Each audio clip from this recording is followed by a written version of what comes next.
त्याचं आयोजन केलं होतं आणि तुमची पुढची भूमिका काय असेल? नमस्कार, जय श्रीराम.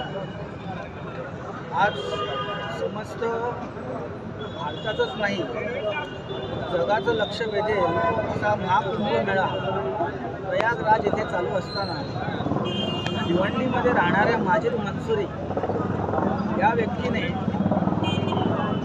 अश्लील असे शब्द वापरून घाणेरडे कृत्य करून संपूर्ण हिंदू समाजाला त्याच्या भावनांना त्याच्या श्रद्धांना ठेच पोचवलेली आहे. त्याचाच निषेध म्हणून आम्ही आज विश्व हिंदू परिषद तसंच संघ परिवार म्हणून हा निषेध मोर्चा करत आहोत. ज्यावेळेस याची क्लिप व्हायरल झाली असता आम्ही निजामपुरा पोलीस स्टेशनमध्ये FIR दाखल केली. त्याच्यानंतर 28 तारखेनंतर तो आरोपी घरी मोबाईल घेऊन फरार झाले. पोलीस प्रशासनाने त्याच्यासाठी 2 टीम नियुक्त करून त्याला पकडण्यासाठी लावलेले आहेत, परंतु आरोपीचा भाऊ आणि आरोपीच्या घरचे इथेच उपस्थित आहेत. त्याच्यावरती जास्तीत जास्त कठोर कारवाई व्हावी आणि भिवंडीसारख्या संवेदनशील एरियामध्ये भिवंडी हिंदू मुस्लिम भरपूर प्रमाणात समतोल राहत असताना हे असे अश्लील कृत्य करून अशा ज्या जिहादी वृत्तींचे लोक आहेत ते सतत वारंवार या भिवंडीला अशांतता ठेवण्यासाठी या भिवंडीमध्ये हिंदू समाजातील लोकांना विविध प्रकारचा त्रास देण्याचा, धर्मावरती बोलण्याचा त्रास देत असतात.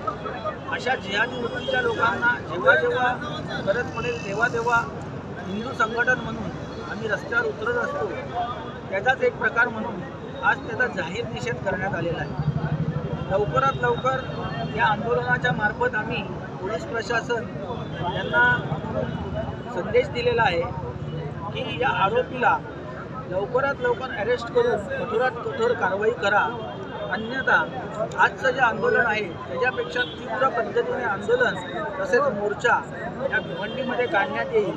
आणि अनेक प्रकारचे गुन्हेगार या भिवंडीमध्ये जे गो हत्या करून गोमांस भिवंडीत आणतायत, मागच्या 2 महिन्यात 2 कारवाई झाल्या तरीसुद्धा येथील एक कसाईवाड्यातले वसीम आणि कलीम, शांतीनगरमधला गप्पू, सर्वर अशा या आरोपींची नावं आहेत. त्यांच्यावर अनेक प्रकारचे खटले, अनेक प्रकारचे गुन्हे दाखल आहेत आणि हे वारंवार जेल हे भिवंडी, गुजरात, वाडा, जवार, मोकाडा, डहाणू अशा अनेक प्रकारच्या पोलीस स्टेशनमध्ये यांच्यावर FIR दाखल आहेत. तरीसुद्धा हे जे हैवान लोक आहेत त्यांना कशाची पर्वा नाही, हे भिवंडीच्या हद्दीमध्ये फिरत असतात आणि अजून देखील त्यांची माणसं ते गोवंश आणि अनेक इतर प्रकारचे कारस्थाने त्यांचे रचत असतात. येणाऱ्या भविष्यामध्ये आपल्या पिढीला किंवा आपल्यालाच हे घातक ठरणार आहे.